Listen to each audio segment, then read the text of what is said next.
साल 2024 ऑस्ट्रेलिया जाकर पढ़ने वाले स्टूडेंट्स के लिए ऑस्ट्रेलियन एम्बेसी की तरफ से कुछ छोटे छोटे झटके और कुछ बड़े झटके दिए गए, जिसमें से कुछ पॉइंट्स डिस्कस करने के लिए हम ये वीडियो बना रहे हैं। तो स्टार्ट करते हैं पॉइंट वाइज। सबसे पहले graduate post study work visa की एज लिमिट को बढ़ा दिया गया, जो कि पहले थी 50 साल, अब कर दी 35 साल।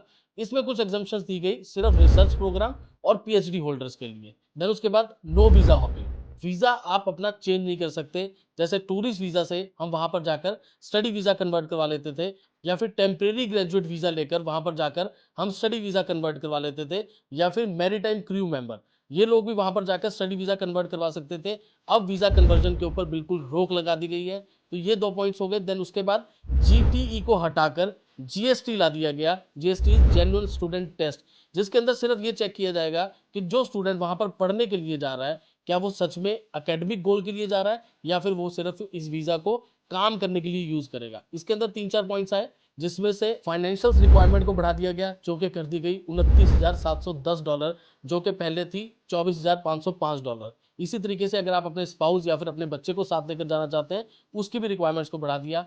एनुअल इनकम को बढ़ा दिया गया, जो पहले हुआ करती थी 7 से 8 लाख रुपया, वो हो गई 12 से 15 लाख रुपया।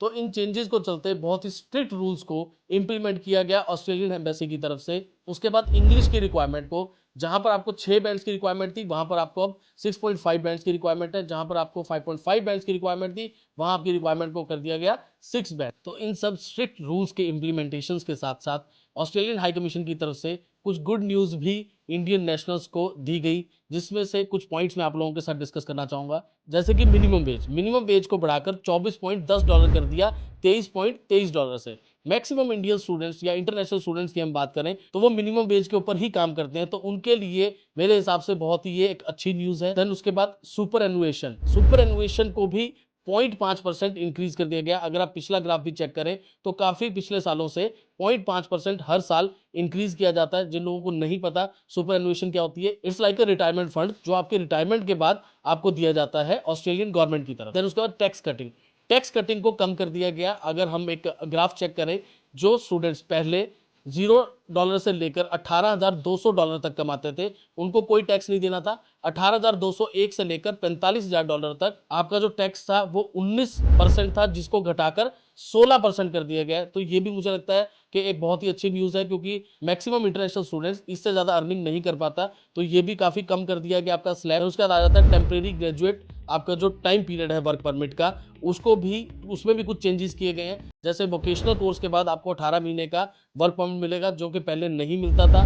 जो बैचलर्स अगर आपने कर रखी है तो आपको 2 साल का वर्क परमिट है। इसी तरीके से अलग अलग लोकेशन वाइज भी वर्क परमिट्स को थोड़ा सा इलेबोरेट किया गया है। तो स्टूडेंट्स, अगर आप भी ऑस्ट्रेलिया का स्टडी वीज़ा अप्लाई करना चाहते हैं तो ये आपके लिए राइट टाइम है, क्योंकि 2025 में और भी चेंजेस होने जा रहे हैं, जिसके अकॉर्डिंगली और ज़्यादा रूल्स को स्ट्रिक्ट कर दिया जाएगा। तो आपके भी अगर कुछ डाउट्स हैं तो हमारे वीडियो के ऊपर आप कमेंट कर सकते हैं, या फिर आप हमारे ऑफिस में विजिट करके अपने डाउट्स को क्लियर कर सकते हैं।